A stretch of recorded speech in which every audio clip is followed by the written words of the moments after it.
ఇప్పుడు ఈ ధ్యాన మహాయాగంలో డిఫరెంట్ కేటగిరీస్కి సంబంధించి ప్రోగ్రామ్ ఉంటుంది. మరి సెలబ్రిటీస్ని ఎందుకు తీసుకురావాలి? ఈ సెలబ్రిటీస్కి సంబంధించి ప్రోగ్రామ్స్ ఎందుకు పెట్టాలి? పిరమిడ్ సొసైటీ ప్రమోట్ చేసుకోవడం కోసం. ఓకే, ఫస్ట్ మన ఉనికి తెలవాలి కదా ప్రపంచానికి. నాలుగు గోడల మధ్య మనం కూర్చొని మనమే చేసుకోవచ్చు, ఏ ఆడియో వీడియో లేకుండా అది చేయొచ్చు. ధ్యానం అంటే సైలెంట్గా కూర్చొని చేయాలి, ఇంకొకటి చూపించేది కాదు.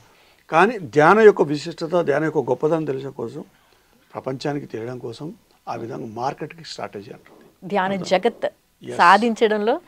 మరి అందరూ ఇది విని కూడా కార్యక్రమం విని చూసి వచ్చిన వాళ్ళు ధ్యానంలోకి బొచ్చని మంది ఉన్నారు, మీకు తెలుసు. అవును, చాలా మంది ఉన్నారు. మరి ఆ విధంగా ప్రమోట్ చేయకపోతే జనాలకి ఎట్లా వెళ్తుంది? టెక్నాలజీ ద్వారా వెళ్ళాలి కదా, దాంట్లో భాగం అది. అంతే తప్ప విఐపీస్ వస్తేనే ధ్యాన యాగము, పెద్ద పిల్లవాళ్ళు వస్తేనే అది ఏమీ లేదు. ఎవడికి ఆడే పెద్ద, ఎవడు పెద్ద మనకు, ఎవడి ఆత్మకు వాళ్ళే పెద్ద.